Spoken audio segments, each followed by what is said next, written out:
never expected that a simple family dinner would expose the fragile foundation of my relationship. But a single spoken word shattered the illusion completely. When you reach a certain level of authority, your title tends to walk into the room long before you do, altering how people speak to you, how they carry themselves, and what they expect from you. I desperately wanted something real that existed entirely outside of my professional status, so when my partner Marcus first asked about my career, I offered a version that was accurate but deliberately incomplete. I told him I served in the military, which he immediately associated with rigid structure and long deployments rather than immense power. For several months, this omission allowed our relationship to grow naturally, without the heavy burden of my professional reality altering his perception of me. Marcus treated me with genuine respect, yet there was always an underlying, unspoken assumption that he was the one who was more established and grounded in his career. I noticed this subtle dynamic early on, but I chose not to correct him because I wanted to see what kind of connection would develop when rank was removed from the equation. When he nervously invited me to have dinner with his parents, he seemed deeply relieved and mentioned they were eager to see who I really was.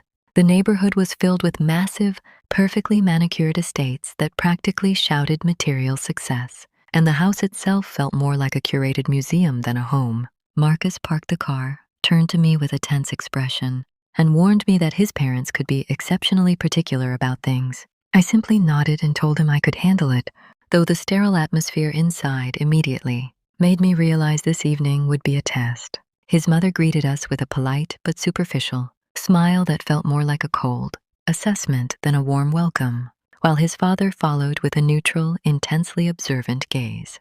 We transitioned to the dining room rather quickly, and the initial conversation revolved around safe, mundane topics like our drive and the weather. The atmosphere shifted dramatically when his father set his fork down, leaned forward, and asked what exactly my role looked like within the military. I maintained my usual composure and stated that I was an officer, giving the exact same vague description I had given Marcus.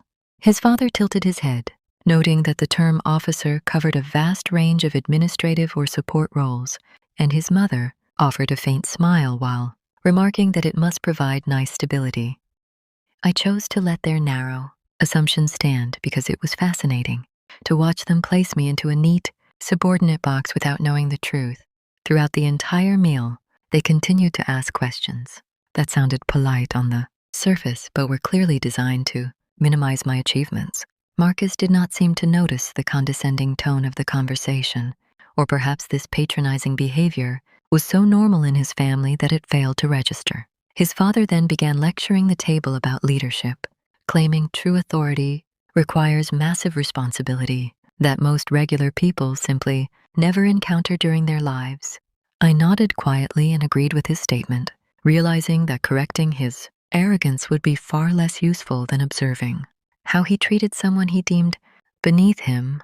The plates were eventually cleared, and the tension seemed to ease slightly as they assumed they had successfully figured me out. Suddenly my phone buzzed against the table, and the name flashing on the screen instantly signaled an urgent matter that could not wait.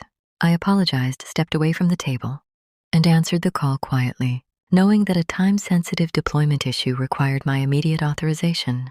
The individual on the line was brief, asking for my final confirmation on a critical operational shift, and I promised to review the documents before the night ended.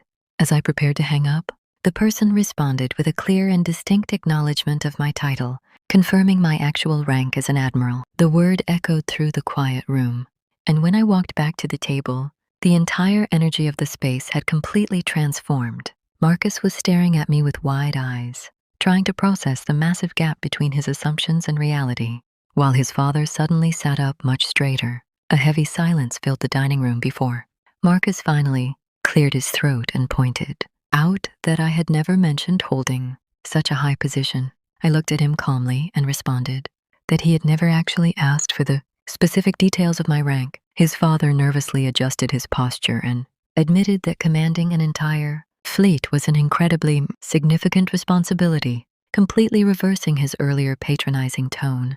The rest of the evening proceeded with extreme caution, as both parents carefully weighed every single word they spoke to me. showing a level of deference they had previously withheld. The forced politeness only confirmed what I already suspected about their character, making me realize how conditional their respect truly was. When we finally left the house and walked out into the cool night air, the silence between Marcus and me felt incredibly heavy. He finally broke the silence by asking why I had kept such a massive part of my life hidden from him for so long. I told him I needed to see how people would treat me when they did not feel compelled to respect my title, and he slowly nodded as the gravity of the situation began to sink in. Marcus opened the car door for me but hesitated, softly defending his parents by claiming they did not mean any harm by their behavior earlier. I looked him directly in the eyes and explained that their intentions did not matter because the way they treated people should never depend on a title. He had no response to that, and I chose not to explain any further because the truth had already been revealed long before they knew who I was. That dinner taught me that true respect is given freely to everyone, not just to those who hold the power to demand it. Share your opinion and suggestions by dropping comments. Please like and subscribe my channel if you loved your military.